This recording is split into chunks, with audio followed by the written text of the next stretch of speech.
Bismillahirrahmanirrahim. Alhamdulillahi rabbil alamin. Wassalatu wassalamu ala Rasulillah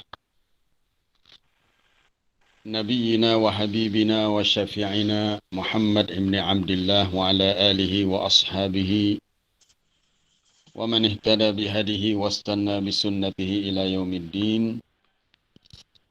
Rabbi shrah li sadri wa yassir li amri wahlul 'uqdatam min lisani yafqahu qawli. Allahumma 'allimna ma yanfa'una wa zidna 'ilma warzuqna fahma, amma ba'd. Jadi untuk sambungnya kita hari ini, terusnya ayat yang ke-8 hari ini. Ayat ke-8 dari surah At-Talaq. A'udzu billahi minasy syaithanir rajim. وكأين من قرية عتت عن أمر ربها ورسله فحاسبناها حسابا شديدا وعذبناها عذابا نكرا فذاقت وبال أمرها وكان عاقبة أمرها خسرا أعد الله لهم عذابا شديدا فاتقوا الله يا أولي الألباب الذين آمنوا قد أنزل الله إليكم ذكرا وكأي من قرية.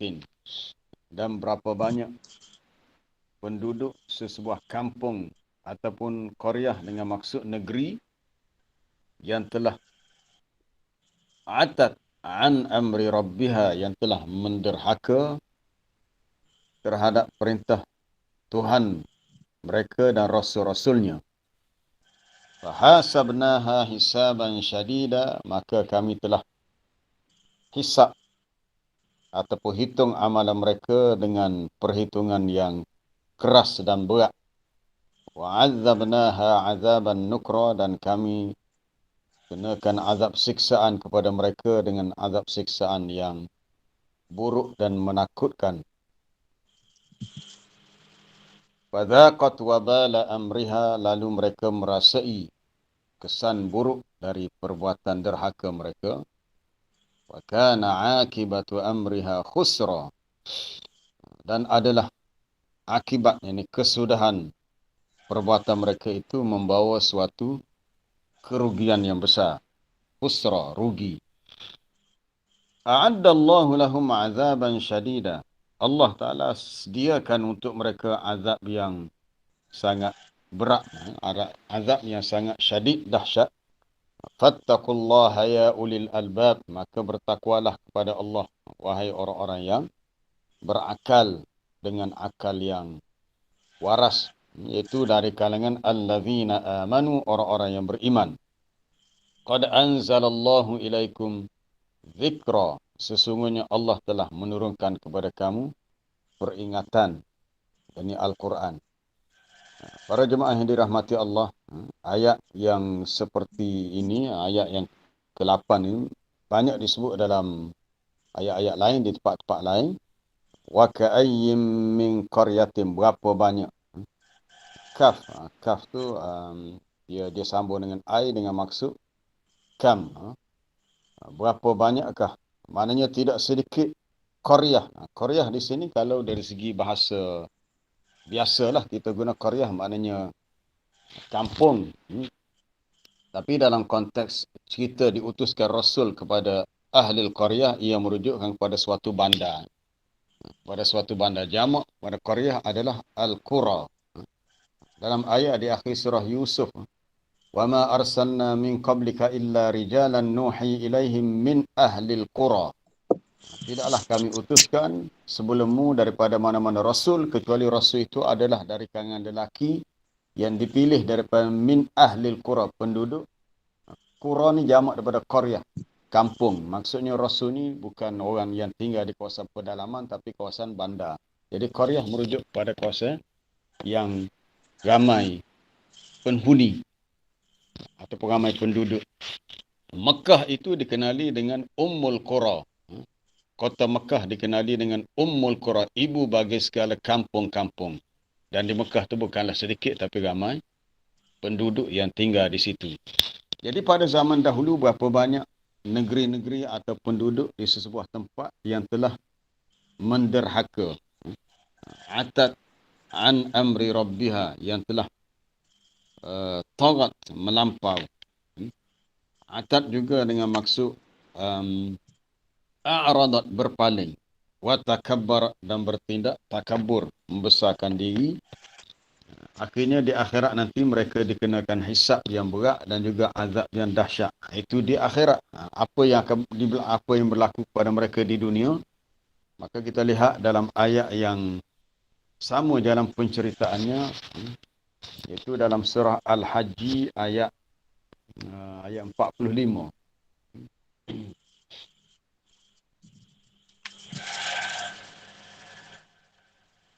Muka suratnya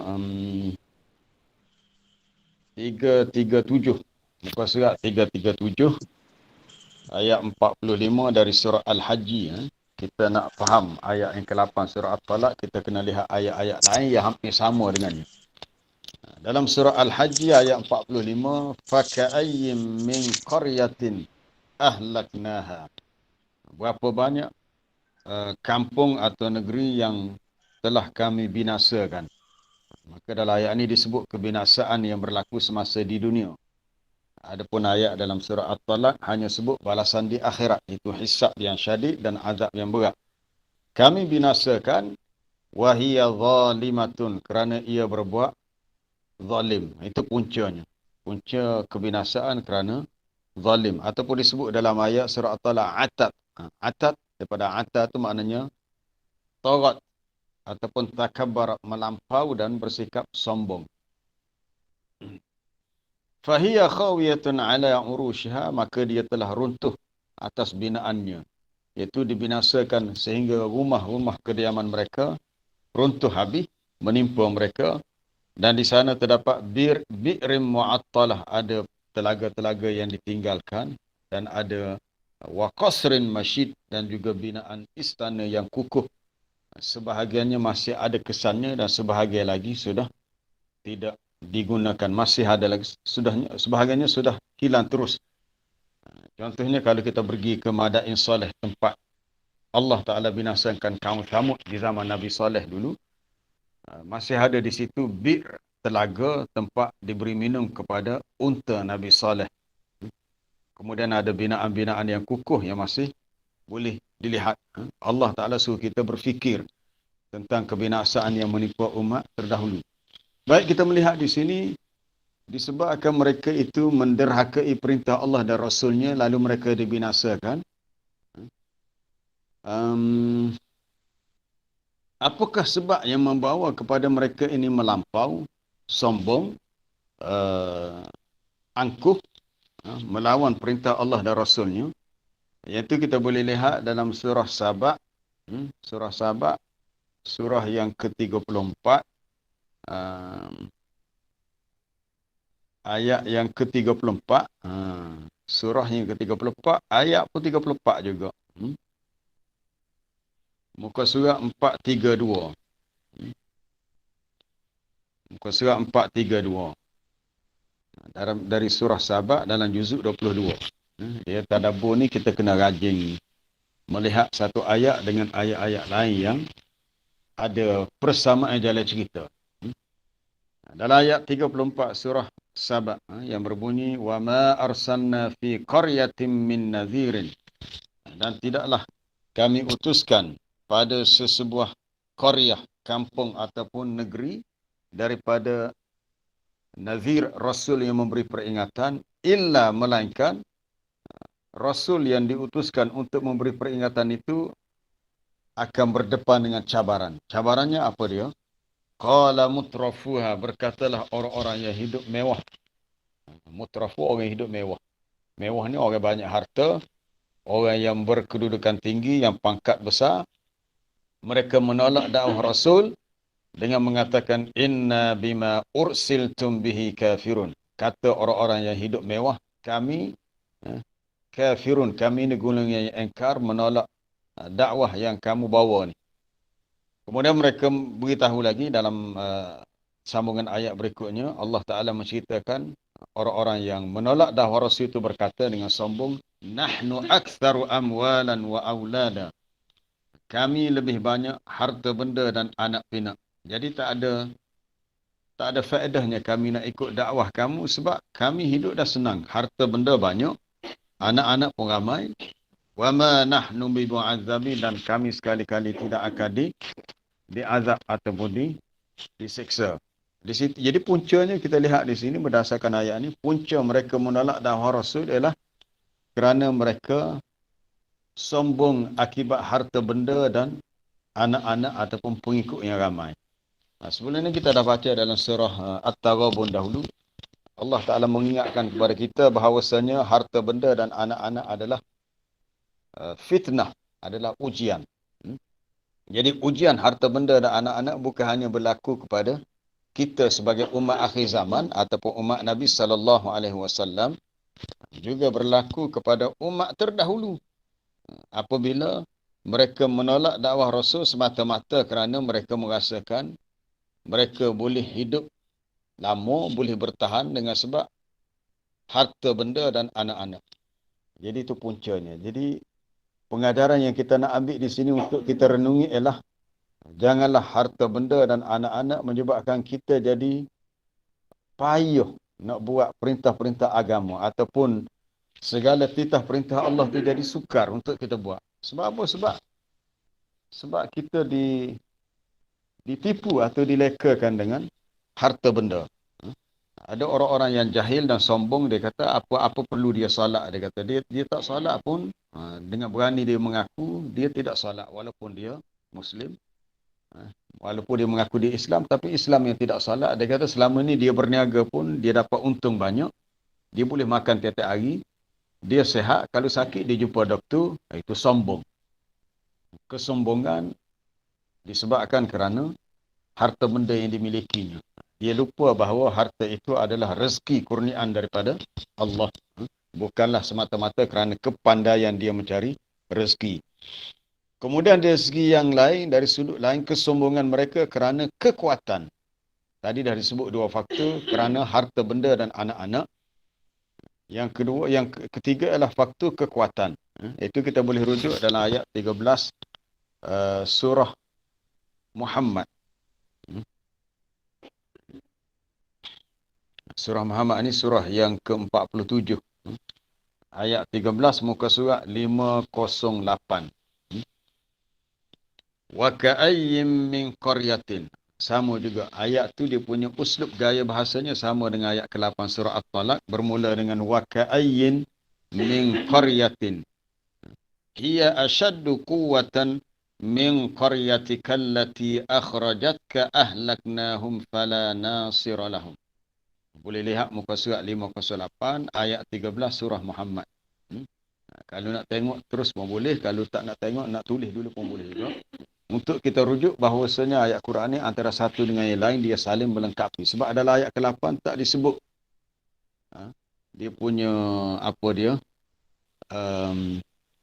dia punya sebab-sebab kenapa mereka menderhakai Allah dan Rasulnya.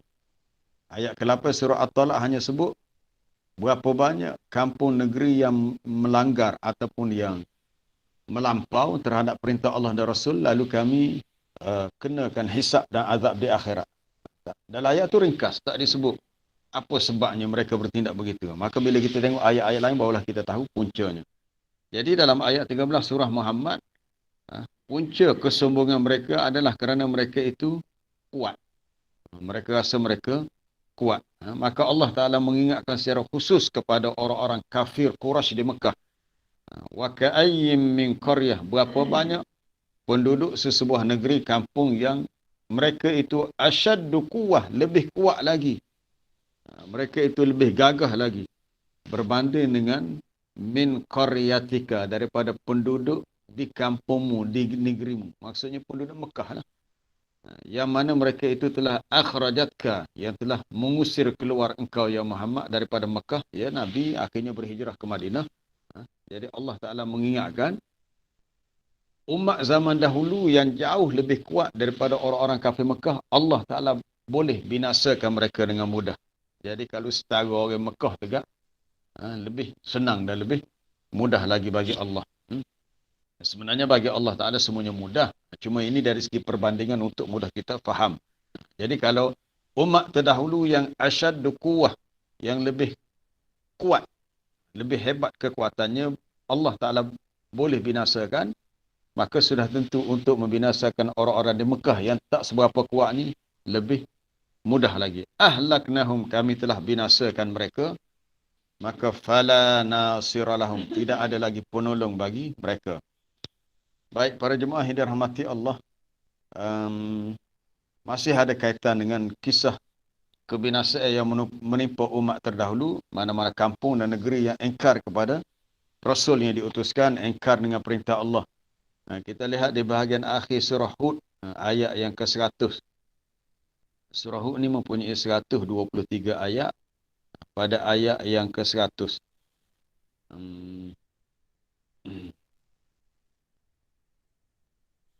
Sebelumnya Allah Ta'ala menceritakan beberapa kaum yang telah dibinasakan daripada zaman kaum Nabi Ibrahim, kemudian kaum sebelum itu lagi lah, kaum Nabi Nuh, kaum Ad yang diutuskan kepadanya Nabi Hud, kaum Thamud yang diutuskan kepadanya Nabi Saleh, sehinggalah kepada kaum Nabi Nabi Shu'aib, penduduk Madian. Maka Allah Ta'ala beritahu, Zalika min amba'il qura. Itu adalah sebahagian khabar berita tentang al-qura, penduduk kampung negeri yang kami naqussuhu alaika, yang kami ceritakan kepadamu ya Muhammad. Maknanya sebahagian cerita itu disebut dalam Quran, diturunkan wahyu kepada Nabi. Ada juga sebahagian kisah yang lain yang Allah Ta'ala tak beritahu. Ini diketahui ni yang diberitahu, diturunkan wahyu. Minha qa'imu wa hasid. Sebahagian kesan kampung yang binasa itu masih qa'im. Qa'im maknanya masih tegak berdiri, dia punya ma'alim, dia punya kesan-kesan, tanda-tanda itu masih boleh dilihat lagi. Kalau kita pergi ke Mesir, kita boleh melihat tanda-tanda kebinasaan yang telah berlaku zaman dahululah. Kemudian di mana ya? Tadi dah disebut di Madain Saleh, tempat Allah Ta'ala binasakan kaum Thamud. Begitu juga beberapa tempat-tempat yang lain. Ada sebahagian tu sudah hasid, sudah lenyap, hilang. Wa ma zalamnahum, tidaklah kami yang menzalimi mereka. Kebinasaan tu bukan kerana Allah Ta'ala berbuat zalim kepada mereka, walakin zalamu anfusahum, tetapi mereka telah menzalimi diri mereka sendiri. Kemudian berikutnya adalah ayat 102. Wa kadzalika akhdhu rabbika idza akhadhal qura wa hiya zalimah. Dan demikianlah cara Tuhanmu menghukum, mengenakan azab apabila dia mengazab al-qura, mana-mana kampung negeri yang melanggar perintahnya, yang menolak dakwah Rasulnya kerana mereka itu zalim. Dan ketahuilah sesungguhnya azab Allah Ta'ala itu alimun syadid, sangat pedih dan berat. Inna fi dhalika la'ayatan liman khafa azab al-akhirah. Sesungguhnya pada yang demikian itu menjadi suatu ayah, suatu tanda kekuasaan Allah bagi sesiapa yang takut kepada azab di akhirat. Jadi kita kena fikirlah, kita kena tadabbur. Kalau kita duduk di tempat kita tak pergi ke tempat yang ada kesan-kesan pemusnahan umat terdahulu, mungkin tak timbul rasa insaf.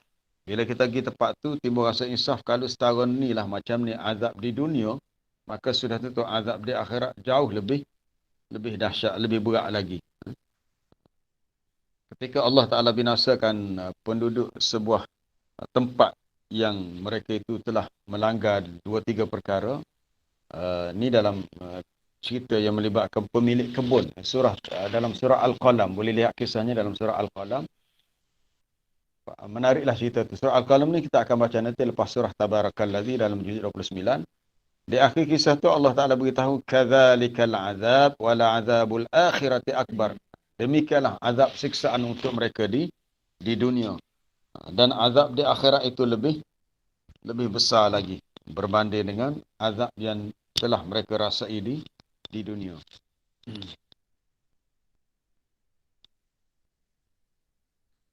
Maka itu di dunia. Jadi puncanya kita ulang balik ringkasnya. Punca mereka jadi sombong. Pertama kerana harta. Yang kedua kerana faktor anak. Yang ketiga kerana kekuatan. Dan satu lagi yang keempat kerana faktor kuasa. Faktor kuasa. Bacalah kisah mana-mana Nabi dan Rasul. Orang-orang yang sombong dari kalangan penentang Rasul dan Nabi ini adalah al-mala'ul ladzina istakbaru min qaumih. Orang-orang yang kita boleh panggil sebagai al-mala' ni orang-orang yang pembesar-pembesar, pemuka-pemuka, orang-orang yang berjawatan dalam kalangan kaum itu. Yang mana mereka ini istakbaru, yang bertindak sombong, membesarkan diri. Kita ambil sedikit contohnya di zaman Nabi Saleh ketika diutuskan kepada kaum Samud. Nabi Saleh, qala allazina istakbaru min qaumih, berkatalah orang-orang yang sombong dari kalangan kaumnya. Sombong itu adalah orang-orang yang berpengaruh, yang berharta, yang berkedudukan tinggi. Kata mereka terhadap orang-orang yang lemah lagi ditindas. Yang lemah ni adalah yang amana minhum, yang beriman dari kalangan mereka. Jadi yang beriman ialah yang lemah-lemah. Bertanyalah yang sombong, ata'lamuna anna salihan mursalun min rabbih. Adakah kamu tahu dan kamu sedar yang salih itu diutuskan dari Tuhannya? Mereka berkata, inna bima ursila bihi mu'minun. Kami beriman dengan apa yang mereka bawa. Dakwah yang mereka bawa itu kami beriman. Tetapi berkatalah orang-orang yang sombong, inna billadhi amantum bihi kafirun. Adapun kami engkar, kami menolak apa yang kamu beriman dengannya. Jadi puncanya kerana nak jaga kepentingan kuasa menyebabkan mereka memandang rendah kepada orang yang ikut Rasul. Sebab ikut Rasul ni orang-orang yang lemah. Kalau bahasa kita kan orang yang ditindas, orang yang miskin, orang yang tak ada kedudukan dalam masyarakat. Jadi orang-orang yang berkedudukan tinggi rasa jatuh status mereka kalau mereka ikut dakwah Rasul. Dia kata tak ada sebab kita nak ikut dakwah Rasul. Kita telah menjatuhkan ego kita sendiri. Itulah bahayanya sifat sombong. Itu satu perkara yang kita boleh renungi, tadabbur dalam kisah-kisah Nabi terdahulu. Kenapa mereka ditentang oleh musuh-musuh mereka? Kerana kesombongan. Walaupun mereka tahu Rasul dan Nabi itu bawa perkara yang benar, yang betul. Tetapi disebabkan sombong dan takut jatuh ego mereka, maka mereka sanggup menolaknya. Kerana mereka merasakan tidak boleh berada di bawah. Bila Rasul ni jadi ikutan, makna Rasul itu jadi pemimpin. Sebab Rasul-Rasul ni orang yang dilantik oleh Allah Ta'ala untuk memimpin manusia. Jadi orang-orang yang berkuasa ni dia rasa jatuh kekuasaan dia jika dia ikut Rasul itu. Contoh yang paling jelas ialah ketika diutuskan Nabi Musa AS kepada Fir'aun. Fir'aun tahu bahawa Nabi Musa itu adalah dari kalangan Bani Israel, rakyat Mesir juga, pernah dibesarkan dalam istananya, jauh lebih muda daripadanya. Tiba-tiba dia nak ikut Nabi Musa. Maka dengan sombong dia mengatakan dia menolak seruan Nabi Musa, bahkan dituduh dengan pelbagai tuduhan yang tidak masuk akal. Baik para jemaah yang dirahmati Allah, kita terus pergi kepada sambungan ayat berikutnya. Fahasabnaha, kami hisab mereka dengan hisab yang syadidan. Itu balasan di akhirat. Balasan di dunia kita dah sebut dah tadi. Sebab kenapa mereka menolak dakwah Rasul pun dah disebut. Apakah balasan untuk mereka di akhirat? Itu mereka dihisab dengan hisaban syadidan, dengan hisab yang berat. Itu maksudnya hisaban asiran, hisab yang payah. disebabkan amalan-amalan jahat mereka. Kita semua akan dihisap. Kita semua akan dihisap. Cuma bezanya mudah dengan payah. Dalam Quran ada beberapa ayat menyebut tentang orang yang diberi buku amalan dengan tangan kanan dihisap dengan hisap yang mudah. Antaranya dalam surah Al-Insyiqaq. فَأَمَّا مَنْ أُوتِيَ كِتَابَهُ بِيَمِينِهِ فَسَوْفَ يُحَاسَبُ حِسَابًا يَسِيرًا. Maka adapun orang yang diberi buku amalannya dengan tangan kanannya, maka dia akan dihisap dengan hisap yang mudah. Hisap yang mudah. Tak apalah hisap mudah. Tapi hak ni hisaban syadidah. Hisap yang sangat keras dan payah. Wa amma man utiya kitabahu wara'a dhahrih. Sesiapa yang diberi buku amalan dia dengan sebelah belakang dia. Maksudnya dengan tangan kiri. Mari buku itu pada sebelah belakang. Fasawfa yad'u subura wa yasla sa'ira. Maka dia akan menjerit dengan mengatakan subura. Subura maknanya celakalah, binasalah. Dan dia akan masuk ke dalam neraka yang menyala-nyala apinya. Berhubung dengan ayat ini adalah hadis dalam Sahih Bukhari dan Muslim dari Aisyah radhiyallahu anha. Katanya Nabi SAW bersabda, "Laisa ahadun yuhasabu illa halaka." Tiadalah seseorang yang dihisap pada hari kiamat melainkan dia akan binasa. Kalau dia dihisap, dihitung, ditanya soal itu dan ini, maka habislah dia akan binasa. Jadi bila Nabi sebut begitu, Aisyah pun bertanya, "Ya Rasulullah, tidakkah Allah Ta'ala sudah beritahu dalam Quran, فَأَمَّا مَنْ أُوتِيَ كِتَابَهُ بِيَمِينِهِ." Adapun orang yang diberi buku amalan dengan tangan kanan, maka dia akan dihisap dengan mudah. Macam mana pula kamu kata, kalau dihisap, maka dia akan binasa? Nabi kata, adapun maksud hisap yang mudah tu sekadar zakal ardu yu'raduna. Hanya dibentangkan, hanya dipamerkan buku amalan dia tanpa disoal siasat. Diserahkan buku tanpa ditanya soalan itu dan ini. Maknanya tidak payahlah dengan mudah. Kita ambil contoh macam kita nak masuk sesebuah negeri, kita bawa pasport. Kalau dia tengok kita ni orang yang betul lah. Maknanya dokumen yang sah, ada cop, visa sebagainya, maka terus. Tapi kalau dia melihat kita ni dalam keadaan meragukan, timbul banyak soalan. Takut kita ni menipu pasport orang lain. Itu perbandingannya bahawa kalau banyak soal siasat akan jadi lebih payah. Man nukishal hisab halak. Sesiapa yang dimunaqasyah, dibicarakan untuknya hisab, dia akan binasa. Bicara maksudnya akan ditanya banyak soalan. Kata Al-Imam Nawawi dalam syarah hadis ini, dia kata nukishal hisab, maksud hisab itu akan dibicarakan adalah diperhitungkan dosa dengan teliti. Maknanya akan mengalami proses hisab yang payah. Sebab itu kita berdoa, Allahumma hasibna hisaban yasira. Ya Allah, hisablah, hitunglah amalan kami di akhirat dengan perhitungan yang mudah. Maksudnya kita diberi buka amalan dengan tangan kanan tanpa banyak soal siasat. Kita berlindung daripada hisab yang payah. Kemudian sambungnya ayat yang sama, wa'adzabnaha 'adzaban nukra. Kami mengazab mereka dengan azab yang nukra, yang mungkaran fadhi'an. Azab yang buruk lagi sangat mengerikan. Para jemaah yang dirahmati Allah, keadaan di akhirat nanti memang sangat dahsyat. Secara umumnya sangat berat dan dahsyat. Contohnya kita melihat dalam beberapa ayat, orang-orang yang banyak berbuat kebaikan sangat takut kepada situasi di alam akhirat nanti, khususnya di padang mahsyar. Wa yakhafuna yawman wa yakhafuna yawman kana syarruhu mustatira. Dalam surah Al-Insan. Mereka ini takut pada hari yang keburukan pada hari itu mustatira, dia akan merebak luas sehingga boleh menimpa dan kena pada semua. Hari yang disebut wa yakhafuna yawman tataqallabu fihi al-qulub wal absar, hari di mana menjadi terbeliaklah pandangan mata dan terbaliklah hati sebab terlalu takut.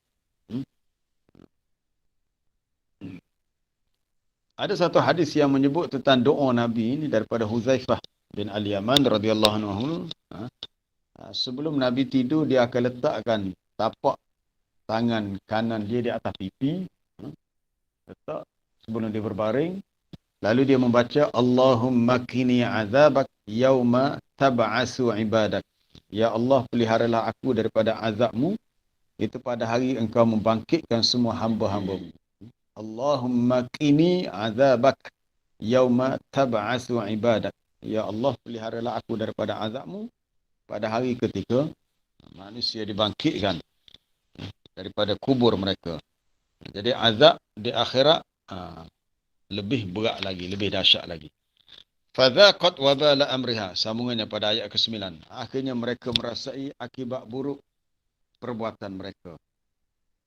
Zaqat maknanya merasai. Mereka merasai wabala. Wabala merujuk kepada musibah, bencana, malapetaka kerana urusan mereka yang sebegitu, yang degil, yang menolak dakwah Rasul dan perintah-perintah Allah. Jadi mereka dapat azab ialah dengan sebab mereka sendiri. Lalu mereka menjadi orang yang rugi. Wa kana akibatu amriha khusra. Dan adalah kesudahan urusan mereka dalam keadaan rugi. Mereka mendapat kerugian yang sangat besar. Ruginya ada disebut dalam ayat lain dalam surah Az-Zumar. Qul innal khasirina alladhina khasiru anfusahum wa ahlihim yaumal qiyamah. Katakanlah sesungguhnya orang-orang yang rugi adalah orang yang merugikan diri mereka, termasuklah keluarga mereka pada hari kiamat. Orang yang rugi bukan setakat rugi diri sendiri, ahli keluarga, anak beranak rugi juga. Ala dzalika huwal khusranul mubin. Ketahuilah itulah dia kerugian yang sangat nyata. Rugi di akhirat lebih besar berbanding dengan rugi di dunia, sebab nak tebus balik kerugian tu tak ada peluang dah. Dah terlepas peluang untuk menebus kerugian. Sebab tu kita kena sedar, kita hidup di dunia ni, kalau kita tak gunakan sebaik mungkin masa yang Allah Ta'ala berikan umur kita ni, kita sebenarnya rugi. Semua manusia ni rugi, semua manusia ni dalam keadaan kerugian. Allah Ta'ala pernah bersumpah dalam Quran, wal asri, demi masa, innal insana lafi khusr, sesungguhnya manusia itu benar-benar dalam kerugian. Melainkan illal ladzina amanu wa amilus solihat, melainkan orang-orang yang beriman, yang beramal dengan amalan yang soleh. Kalau beriman, okey dah, tak rugi dia. Tapi dia perlu ada amalan soleh, dan ditambah pula watawasau bil haqqi watawasau bis sabr, saling berwasiat, saling berpesan dengan perkara kebenaran dan kesabaran. Maksudnya saling mengingatkan satu sama lain dengan perintah-perintah agama dan hukum hakam agama. Dan mengingatkan supaya hidup ni kena banyak sabar. Jadi orang yang buat kerja ni, amalan soleh ada, berdakwah ada, mengingatkan diri kita dan sesiapa saja supaya ikut ajaran Allah dan bersabar. Mereka inilah orang yang terkeluar daripada ta'rif rugi. Kalau tak ada empat sifat ni, maka rugilah orang itu. Rugi yang sebenar adalah rugi apabila mereka kembali ke akhirat nanti. A'addallahu lahum 'adzaban syadida. Allah Taala telah sediakan bagi mereka, baik terlupa tadi. Dalam ayat tadi hisab dengan azab tadi disebut dengan fi'il madhi. Bagi sesiapa yang belajar bahasa Arab, mungkin dia perasan. Kenapa Allah Taala sebut fahasabnaha, kami telah hisab mereka? Disebut dengan fi'il madhi. Fi'il madhi maknanya past tense. Hisab amalan tu belum berlaku, tetapi disebut dengan telah berlaku. Wa'adzabnaha, kami telah mengazab mereka juga dengan fi'il madhi. Fi'il madhi maknanya past tense. Perbuatan hak lepas dah. Azab di akhirat belum berlaku, tapi kenapa disebut dengan past tense? Disebut dengan fi'il madhi. Hisab pun belum berlaku. Jadi jawapannya, penggunaan fi'il madhi untuk perkara yang belum ini adalah litahaqquqi wuqu'iha, bahawa dia pasti berlaku. Dia pasti berlaku. Walaupun belum berlaku, tetapi dia pasti berlaku, maka dibawa fi'il dalam bentuk fi'il madhi. Begitu juga dalam ayat wuduk, ayat berkenaan dengan hukum wuduk. Kalau kita baca dalam surah Al-Ma'idah ayat ke-6 tu, ya ayyuhallazina amanu idza qumtum ila salati. Wahai orang-orang yang beriman, apabila kamu bangun. Qumtum, sesiapa belajar bahasa Arab tahulah itu fi'il madhi. Kalau fi'il mudhari' takumun. Kenapa digunakan qumtum? Bila kamu telah bangun untuk salat, maka faghsilu wujuhakum wa aydiyakum ilal marafiq. Basuhlah muka kamu, tangan kamu, sapulah kepala kamu, basuhlah kaki. Adakah kita berwuduk selepas salat atau sebelum salat? Kita berwuduk sebelum salat. Tapi kenapa disebut dengan fi'il madhi? Qumtum. Menunjukkan perkara itu benar-benar akan berlaku. Maknanya kita dah benar-benar nak salat sebab dah masuk waktu salat. Maka kita perlu berwuduk sebagai syarat sah salat. Itu hikmah, rahsia kenapa didatangkan fi'il madhi bagi perbuatan yang belum berlaku. Maka berikutnya Allah Ta'ala mengingatkan bahawa dia sediakan bagi mereka azaban syadidah, azab yang berat ataupun azab yang keras. Yang kita pun tak boleh nak bayangkan macam mana. Boleh cari sendiri dalam beberapa ayat yang lain. Contohnya dalam ayat 59. Kita ambil satulah contoh tentang azaban syadidah ni. Bagi orang-orang yang kafir dan mendustakan ayat-ayat Allah. Yang mereka ni tak mahu beriman dengan ayat-ayat Allah dalam ayat 56. Maaf, bukan 59, 56. Ayat 56 surah An-Nisa muka surat 87. Innal ladzina kafaru bi ayatina, sesungguhnya orang-orang yang kufur, yang engkar dengan ayat-ayat kami, yang tidak beriman dengan ayat-ayat Allah, di akhirat nanti saufa nuslihim nara, nanti kami akan masukkan mereka dalam api neraka. Kullama nadijat juluduhum, setiap kali hancur luluh. Hancur luluh ni maknanya kulit tu dah, orang Kelantan kata gelap, cabut habis dah. Isi kulit apa daripada tulang-tulang mereka tu dah semua sudah hangus kerana dimakan oleh api neraka. Ketika itulah baddalnahum juludan ghairaha liyadzuqul azab. Kami tukarkan, gantikan dengan kulit yang lain supaya mereka terus merasai azab. Maknanya kulit kita ni bila dah sampai satu peringkat tak berasa sakit dah bila dah hangus atau sebagainya, sebab saraf-saraf yang mengesan rasa sakit itu berada pada lapisan kulit yang pertama, pada bahagian bawah kulit. Jadi kalau kulit bahagian dalam tu dah tak ada habis nak isi, tak ada sakit dah. Kerana tak ada lagi hujung-hujung saraf yang boleh menghantar rasa sakit kepada otak. Maka untuk menambahkan sakit yang berterusan, Allah Ta'ala tukar pula dengan kulit yang lain, sakit lagi. Kita sekali sakit tu kita rasa dah serik, tak sanggup untuk kita terlibat kali yang kedua menanggung kesakitan yang sama. Kita berjalan-jalan, tiba-tiba kaki kita tersepak tiang atau pintu. Sangguppkah kita untuk dengan sengaja sepak sekali lagi? Tak, kita tak sanggup sebab kita tahu sakit. Maka akhirnya Allah Ta'ala berpesan, fattaqullah ya ulil albab. Bertakwalah kepada Allah, wahai orang-orang yang berakal. Al-albab asalnya perkataan al-lubbu. Dia punya fi'il, apa dia fi'il pun ada, isim mufrad dia. Al-albab ni isim dalam bentuk jamak. Jangan tukar dengan albab. Kalau albab dia jamak daripada albabu, pintu. Tak, maaf, albab abwab. Abwab, pintu. Al-albab jamak daripada al-lubbu. Baik. Jadi di sini ada dua alif lam. Al-albab. Kalau buang salah satu alif lam tu jadi al-babu. Al-babu jadi pintu. Babun, al-babu, al-abwab. Jamak dia. Ini al-lubbu, al-albab. Maknanya al-uqul. Al-lubbu mana al-uqul. Orang yang berakal. Siapa orang yang berakal ni? Orang benar-benar berakal ni orang yang ada sifat iman. Sebab tu ayat selepas tu disebut fattaqullaha ya ulil albabil ladzina amanu, wahai orang yang beriman. Ulil albab ialah ya ashabal uqul, orang-orang yang memiliki akal yang rajih, akal yang matang, akal yang kuat. Dan wal afham al mustaqimah, dan kefahaman yang lurus yang betul.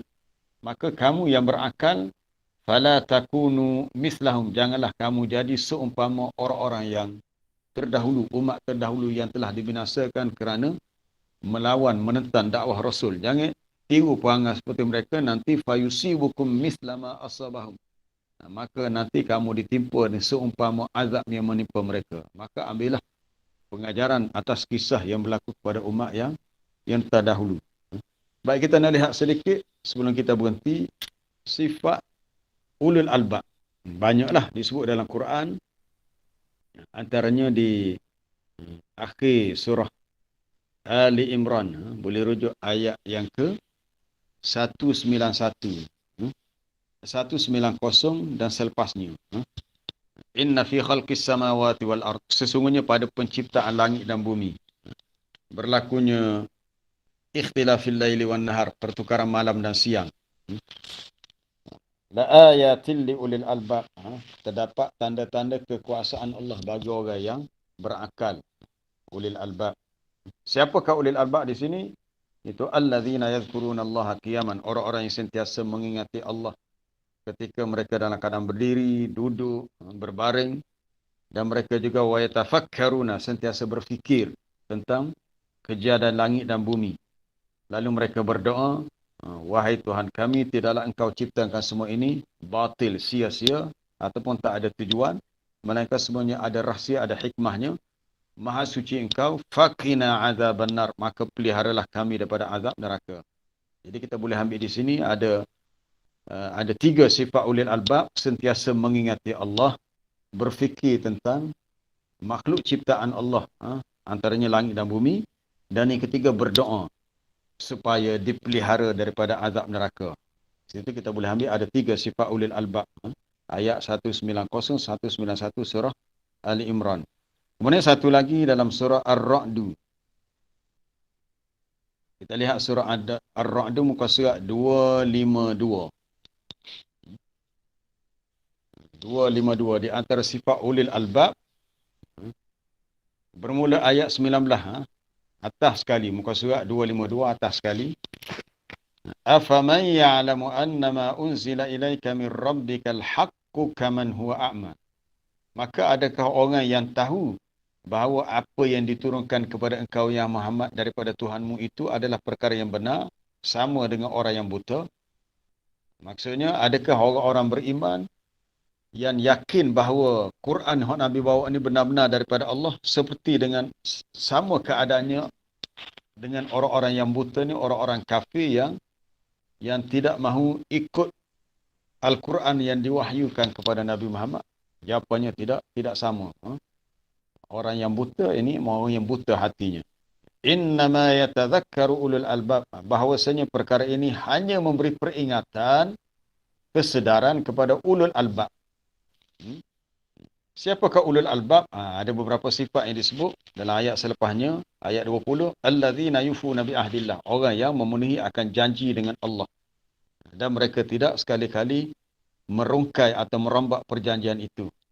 Janji untuk istiqamah dengan agama Allah, untuk melaksanakan perintah-perintah Allah. Kemudian sifat yang kedua adalah ayat 21. Mereka itu menghubungkan perkara yang Allah Ta'ala perintahkan untuk dihubungkan.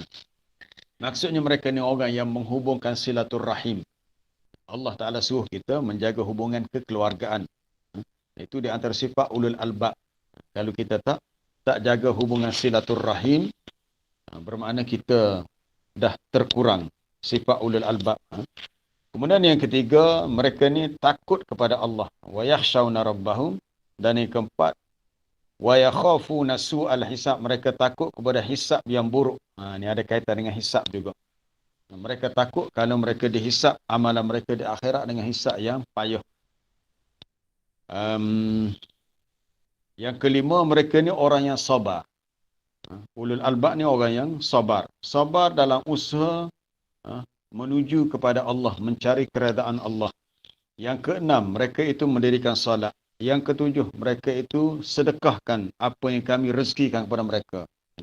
Yang ketujuh. Dan sifat yang ke-8 yang terakhir, mereka menolak kejahatan itu dengan cara yang baik. Wa yadra'una bil hasanatis sayyi'ah. Mereka menolak segala kejahatan manusia dengan tindakan yang baik. Mana mereka tidak membalas kejahatan dengan kejahatan yang lain. Tapi mereka menolak dengan cara yang baik, dengan sabar. Mereka inilah orang yang akan mendapat kesudahan yang baik di akhirat, yang berupa jannatu adnin yadkhulunaha. Syurga adnin yang mereka akan masukinya. Ini beberapa hari lepas, 2 hari lepas saya dah post dalam grup kita tentang tajuk apa dia, masuk syurga satu keluarga. Kita petik ayat dari surah Ar-Ra'du tentang sifat ulul albab. Ada 8 semua di sini. Kemudian dalam surah apa tadi, Ali Imran ada 3. Kemudian ada lagi lah beberapa tempat yang lain yang kita boleh apa dia cari sendirilah untuk kita tadabbur supaya kita boleh muhasabah ataupun boleh letak diri kita di mana, adakah kita sudah memiliki sifat-sifat ulul albab ataupun belum. Qad anzalallahu ilaikum dzikra, sebagai penutup bagi ayat ke-10, Allah Ta'ala telah menurunkan kepada kamu peringatan. Zikra di sini maknanya Quran. Ada pendapat lain kata zikra di sini adalah Rasul itu sendiri. Sebab ayat selepas itu sebut Rasulan yatlu alaikum. Iaitu Rasul yang tugasnya membacakan kepada kamu ayat-ayat Allah. Itu kita sambung lain kali lah. Jadi zikra di sini adalah Quran. Allah Ta'ala telah turunkan kepada kita Al-Quran. Yang kita perlu untuk bukan setakat membacanya, kita perlu untuk memahaminya dan lebih utama lagi untuk kita mengamalkannya. Wallahu a'lam. Habislah untuk perbincangan kita hari ini, ayat 8 hingga ayat 10 dari surah At-Talaq. Jadi kita buka untuk persoalan kalau ada soalan.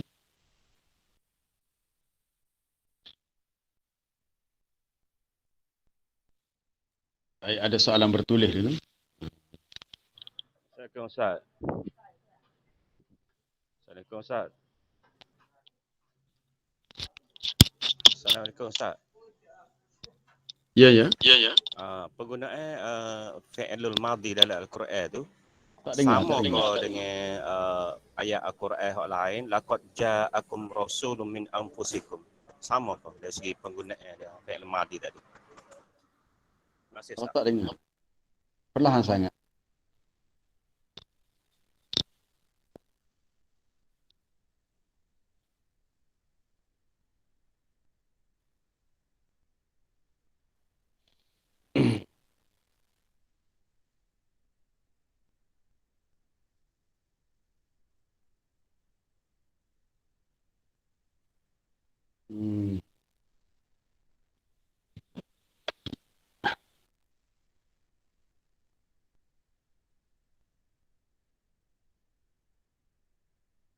Jika seorang perempuan berkahwin dengan seorang lelaki disebabkan lelaki tersebut telah disihirkan, menggunakan ubat guna-guna, adakah sah perkahwinan?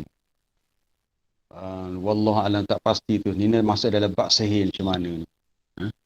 Sebab di sebab hukum fiqh dia melihat secara zahirnya, kalau semua setuju dan berlakunya apa dia syarat-syarat sah dari segi nikah apa tu, ini dah melibatkan sesuatu yang mungkin ramai pihak tak sedar bahawa wanita itu telah disihirkan. Wallahu a'lam, tu tak kena cari semula tempat sihir ni, masalah lain pula.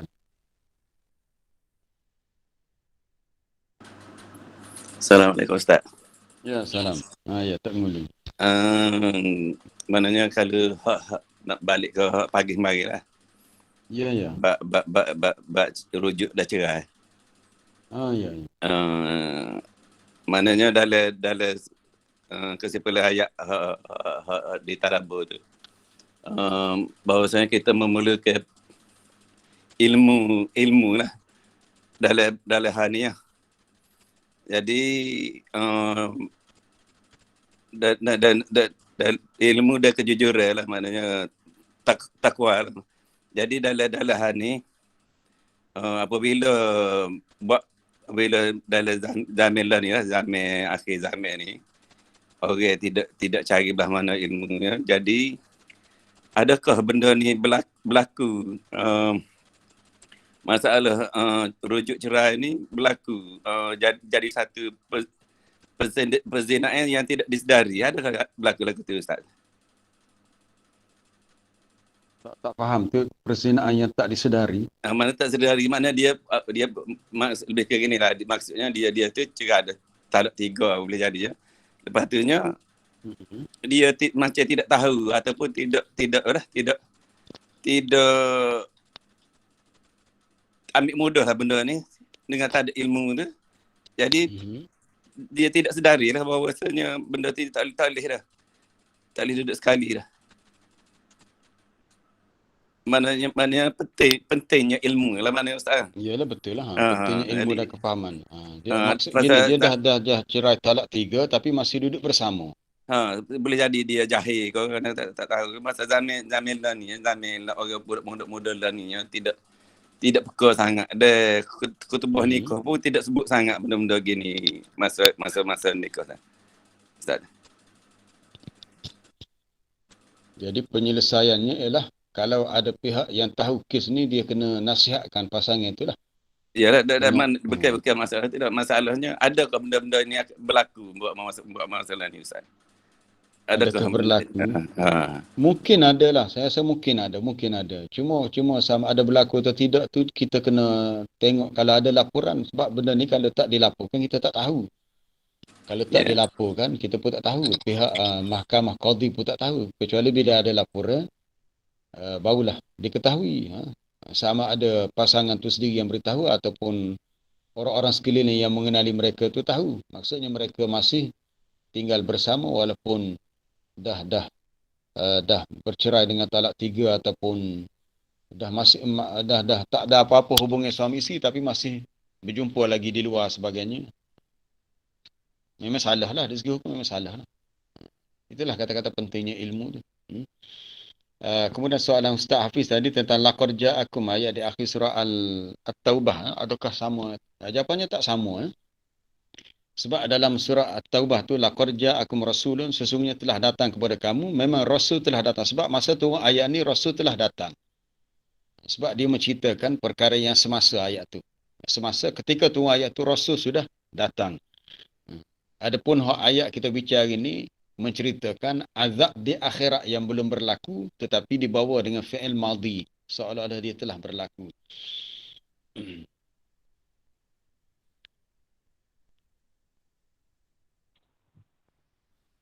Ada jemaah yang respon, dia kata tak dengar suara. Saya pun tak tahu sebab kalau tak beritahu awal saya tak tahu suara ni dengar atau tidak.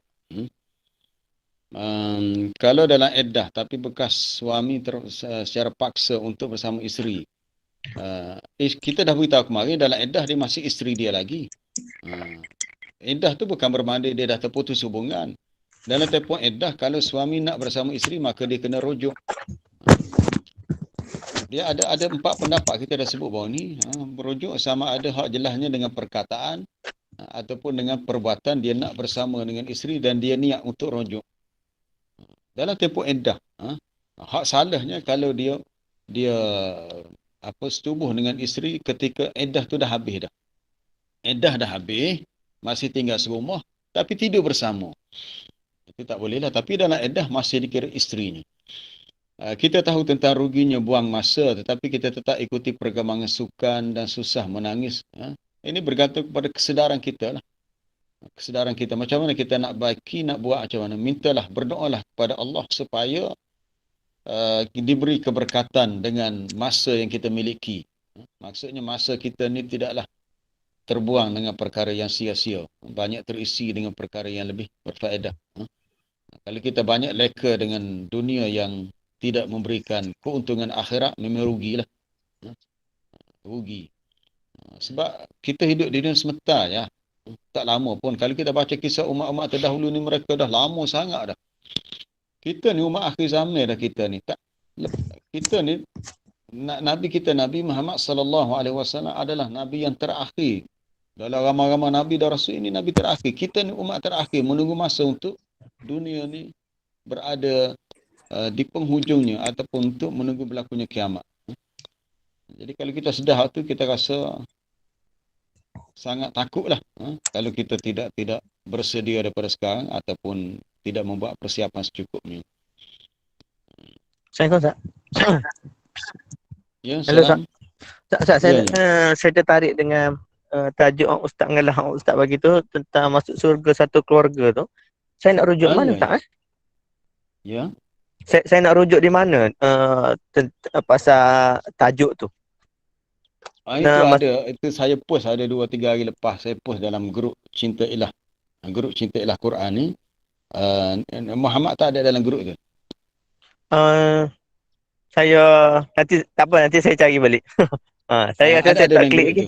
Okey, baik. Terima kasih, Ustaz. Ada saya tulis sikit tentang ulasan ayat dari surah Ar-Ra'd. Okey. Baik, Ustaz, baik. Ya. Assalamualaikum, Ustaz. Ya, salam. Saya nak tanya satu soalan. Pertama nak bagi pandangan lah berkaitan dengan soalan Arif tadi ni. Berkata susah nak menangis bila baca ayat Allah. Saya rasa pandangan saya pertama, kita baca kita tak faham. Betul. Sebab kita susah nak menghayati. Itu pandangan saya lah, wallahualam. Soalan saya yang kedua adalah berkaitan dengan hadis yang mengatakan Nabi tak mengaku umat bagi siapa yang tidak berkahwin. Ada tak hadis tu, Ustaz? Mungkin Ustaz boleh hurai siapa sebenarnya yang tak berkahwin? Lagu mana orang yang tak berkahwin? Adakah semua kira tak berkahwin tu Nabi tak mengaku umat atau macam mana, Ustaz? Mungkin Ustaz boleh hurai sikit. Wallahualam. Okey, soalan pertama, kita payah nak menangis sebab kita tak faham Quran. Betul, saya setuju. Sebab itulah pentingnya bila kita baca ayat tu. Apabila kita baca ayat, kita bukan setakat baca hurufnya, barisnya, tapi kita kena faham apa di sebaliknya. Bagi yang tak belajar bahasa Arab, tak tahu asas bahasa Arab, sekurang-kurangnya kita kena ada naskah Quran terjemahan. Kalau masih ada tempat yang kita tak faham, mungkin kita kena sertai kelas tafsir, kelas tadabbur, kena bertanya untuk kita faham satu-satu ayat. Di situlah akan datang rasa mudah tersentuh dengan apa yang ada di sebalik ayat tu, jalan ceritanya. Kemudian tentang hadis, adakah hadis yang mengatakan kalau tak kahwin Nabi tak mengaku umat? Setakat saya tahu, saya tak jumpa hadis tu. Wallahualam, kena rujuk balik. Betul tak ada hadis tu. Sebab hukum kahwin tu sendiri adalah dia bergantung kepada seseorang. Kalau orang tu rasa dia benar-benar perlu untuk berkahwin kerana takut terjatuh dalam kemaksiatan, maka hukum kahwin tu wajib. Dalam satu situasi, hukum kahwin tu jadi sunat. Kadang-kadang jadi harus. Kalau niat dia kahwin nak buat aniaya kepada pasangan dia, itu hukum kahwin itu jadi haram. Jadi hukum itu berbeza bergantung kepada keadaan. Cuma Nabi memberikan galakan. Iaitu Nabi kata, ya ma'syar syabab, wahai anak-anak muda, man istata'a minkumul ba'ah, sesiapa di antara kamu yang mampu untuk menanggung belanja kehidupan berumah tangga, maka falyatazawwaj, berkahwinlah. Kerana ianya fa'innahu aghaddu lil basari wa ahsanu lil farji. Ianya lebih baik untuk menundukkan pandangan mata dan menjaga akan kehormatan anggota kemaluanmu. Itu yang Nabi sarankan. Kemudian Nabi bagi macam cadangan. Nabi kata tungkahul mar'ah li arba'. Seseorang wanita tu dikahwini kerana 4 perkara. Sama ada kerana limaliha, kerana hartanya, kerana cantiknya, kerana keturunannya, ataupun walidiniha, kerana sifat agama padanya. Maka Nabi suruh fazfar bidzatiddin taribat yadaka. Jadi utamakan yang ada jiwa agama, yang beragama, nescaya akan beruntunglah kamu.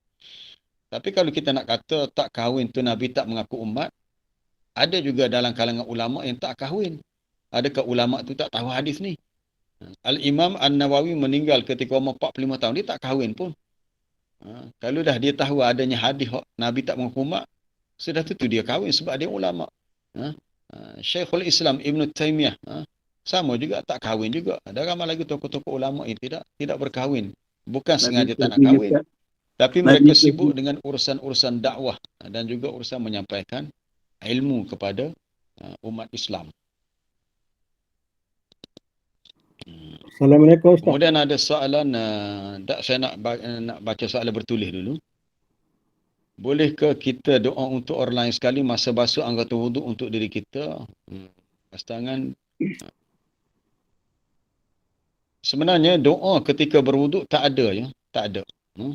Tak sabit. Dalam hadis tak ada. Doa hanyalah doa selepas wuduk. Itu telah disentuh oleh muhakkik, ulama-ulama yang tahqiq, antaranya Dr. Yusuf Qardawi dalam Fiqh Taharah. Walaupun mungkin ada setengah-setengah riwayat sebut doa ketika basuh muka sekian. Doa ketika basuh tangan sekian. Yang sahih daripada sunnah Nabi tak ada doa tu. Kita nak berdoa untuk minta supaya mudah hisab, mudah urusan di akhirat. Kita boleh berdoa pada bila-bila masa yang khususnya waktu mustajab doa lah. Antara azan dan iqamah, waktu akhir malam, waktu ketika turun hujan. Tapi doa secara spesifik, secara khusus ketika membasuh anggota wuduk tidak warid. Tidak ada. Kecuali doa selepas berwuduk. Itu ada. Ada permohonan untuk grup dan masuk dalam grup cinta tak boleh dah. Dah full, dah penuh dah. Kalau Puan Suhaidah nak masuk, kena masuk dalam grup Telegram. Telegram sekarang pun dah lebih 900 lebih dah. Tu ada di bawah tu. Masuk dalam Telegram Tadabbur Quran online. Baik, tadi ada soalan lisan. Assalamualaikum Ustaz. Abeli. Kira terakhir ni dah 7.35. Biasa kita ni nak lapar talak ke isteri kena ada saksi dah. Lepas Saksi? tu bila kita nak lapar talak ke isteri dia cerai, kita kena ada saksi dah. Nak mengesahkan kita tu bercerai. Lepas tu sekarang masalah ni orang yang melapaskan melalui WhatsApp. WhatsApp itu macam mana Ustaz? Tentang talak. Adakah perlu saksi ketika talak? Jumhur ulama, majoriti ulama fiqh mengatakan ianya istihbab, bukan wajib pun. Pendapat yang lebih kuat mengatakan wajib itu dalam bab rujuk. Sebab ayat yang kita dah bicara itu, wa ashhidu zawai adilin, bawakan saksi dua orang yang adil. Sama ada ketika talak, lebih kepada istihbab, benda itu dianjurkan. Jadi kita melihat kepada situasi, kalau berlaku perkara itu dan boleh dibawa saksi, maka lebih baik begitulah. Tapi biasanya hak berlaku tempat kita, kalau dilafazkan talak, mungkin isteri itu sahaja yang tahu kalau depan dia lah. Kalau berlaku di belakang dia ataupun jauh daripada dia, maka perlu ditakkidkan atau dipastikan bahawa contohnya macam lafaz talak dengan cara bertulis tadi. Ada itu pun ada perbincangan dalam kalangan ulama fiqh. Dia kata kalau si suami pun menghantar mesej, pastikan mesej dihantar dalam telefon ataupun dalam email tu benar-benar daripada dia. Pendapat yang lebih kuat mengatakan secara bertulis, ya, sahih, boleh dijadikan sabit untuk jatuhnya talak berdasarkan kisah yang kita dah baca itu, kisah Fatimah binti Qais yang telah ditalakkan oleh suami dia, Abu Amru bin Hafas. Abu Amru ketika dia berada di Yaman, dia melafazkan talak atau menjatuhkan talak kepada isterinya Fatimah binti Qais dengan dia menghantar wakil. Sama ada wakil tu pulang atau dibawa surat, tapi tak disebut pula tulis surat tu. Tapi maknanya sahih berlakunya talak itu, dan bila Fatimah mengadu kepada Nabi, maka Nabi kata telah jelaslah bahawa kamu sudah ditalak oleh dia dengan dah masuk peringkat yang ketiga, talak 3. Jadi kalau secara bertulis pada zaman sekarang ni, maka kena pastikan benar-benar daripada pihak berkenaan lah, bukan daripada pihak lain yang mungkin menyamar atau berlakon untuk kononnya mesej ni suami dia ni hantar. Baik, kita berhenti setakat tu, insyaAllah kita sambung lain kali. Berbaki ada 2 ayat, 3 ayat lagi. Boleh saya nak tanya soal Ustaz? Ya. Ada Ustaz Roshidan kan? Ini pasal ni Ustaz, saya nak tanya pasal kalau tak kahwin tadi, Nabi tak mengaku mak. Cuma tidak ke ada satu hadis. Saya tak pasti tu hadis ke tidak. Tu. Tak pasti. Kata Nabi kata, saya nak tanya. Kalau berpuasa dia berbuka, kalau dia sembahyang malam dia tidur, dia berkahwin, tu bukan hadis ke ataupun hadis tu? Itu salah faham. Banyak kita salah faham tu. Hadis dalam Sahih Bukhari, ja'a salah satu rahtin ila buyutin Nabi. Ada 3 orang yang datang ke rumah Nabi. Jadi bila 3 orang tu tanya kepada Aisyah tentang ibadat Nabi, salah seorang tu kata, saya akan sembahyang malam dan saya tidak akan tidur. Maksudnya solat sepanjang malam, tak tidurlah. Orang kedua kata, saya akan berpuasa dan tidak akan berbuka-buka. Bukan makna tak berbuka puasa, maknanya setiap hari saya berpuasa dengan tidak ada satu hari pun saya tak berpuasa. Makna puasa setiap hari. Orang yang ketiga pun kata, ana la atazawwajun nisa. Saya tidak akan berkahwin. Sebab berkahwin ini menyebabkan ibadat saya terganggu alasannya. Jadi kata-kata mereka itu didengar oleh Nabi. Nabi pun keluar. Nabi kata, faman raghiba an sunnati falaysa minni. Jadi tentang falaysa minni itu, adakah dengan maksud tak mengaku umat? Di sini kena rujuk balik dalam syarah hadis ni. Nabi kata, faman raghiba, sesiapa yang membencilah dia akan sunnahku, berpaling dan tidak menyukai. Kalimah raghiba bila dia masuk an dengan maksud benci. Kalau raghiba fi menunjukkan kepada suka dan berminat.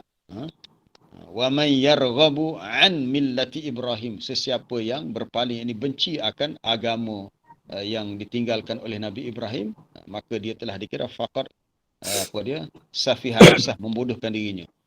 Dalam hadis ini disebut faman raghiba, sesiapa yang benci akan sunnahku, mana tak nak ikut caraku beribadat, maka dia bukan di kalanganku. Adakah dengan maksud laisa minni, laisa min ummati? Tak, laisa min tariqati fi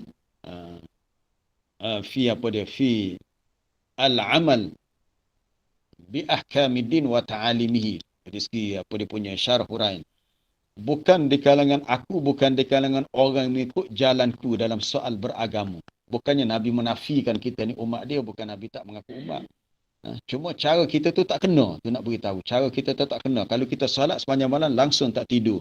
Kita puasa setiap hari langsung tak makan. Maknanya tak pernah cuti berpuasa. Ataupun kita niat hidup membujang. Maka cara begitu adalah tidak mengikut cara beragama yang Nabi tunjukkan. Sebab berkahwin ni adalah bukan sahaja sunnatullah pada makhluknya, bahkan menjadi sunnah para Nabi dan Rasul. Buktinya kita lihat dalam ayat di akhir surah Ar-Ra'du. Walaqad arsalna rusulan min qablika wa ja'alna lahum azwajan wa dhurriyyah. Sesungguhnya telah kami utuskan sebelum engkau ya Muhammad rasul-rasul yang kami jadikan mereka juga ada pasangan-pasangan, mereka juga berkahwin, mereka juga ada zuriat. Mana menjadi sunnah para rasul berumah tangga. Jadi adakah kalau ada seseorang tu tak berkahwin, kena lihat kepada niat dia. Kena lihat. Macam kita lihat contoh ada ulama tak berkahwin. Saya melihat bukan dia sengaja tak nak berkahwin, tetapi kerana melihat kepentingan untuk dia beri tempuan kepada dakwah sehingga tidak sempat untuk dia berumah tangga. Tapi bukan semualah, ada setengah di antara mereka yang tidak sempat untuk berkahwin. Bergantung kepada persoalan niat. Jadi lafaz hadis laisa minni bukan Nabi tak mengaku umat. Masyhur begitu, ramai ustaz-ustaz kita tak terjemah, tak nikah Nabi tak mengaku umat. Ini satu hukuman yang sangat berat. Sebenarnya bukan laisa min tariqati, bukan ikut jalanku, caraku. Jadi lebih baik kalau seseorang tu ada kemampuan dan boleh menguruskan kehidupan, mampu untuk belanja keluarga, maka berkahwin itu lebih baik. Bergantung kepada apa yang lebih baik bagi dia. Mungkin kita kata, oh kahwin lebih baik. Mungkin bagi setengah orang, tidak kahwin itu lebih baik. Sebab dia bersifat relatif dalam keadaan. Tapi sunnatullah untuk hambanya manusia ni adalah az-zawaj, itu perkahwinan. Kita berhenti setakat tu, insya-Allah kita sambung lagi. Ya, subhanakallah bihamdika asyhadu an la ilaha illa anta astaghfiruka wa atubu ilaik. Wa sallallahu wasallama ala nabiyyina Muhammad wa ala alihi. Walhamdulillah. Assalamualaikum warahmatullahi taala wabarakatuh. Waalaikumsalam warahmatullahi wabarakatuh.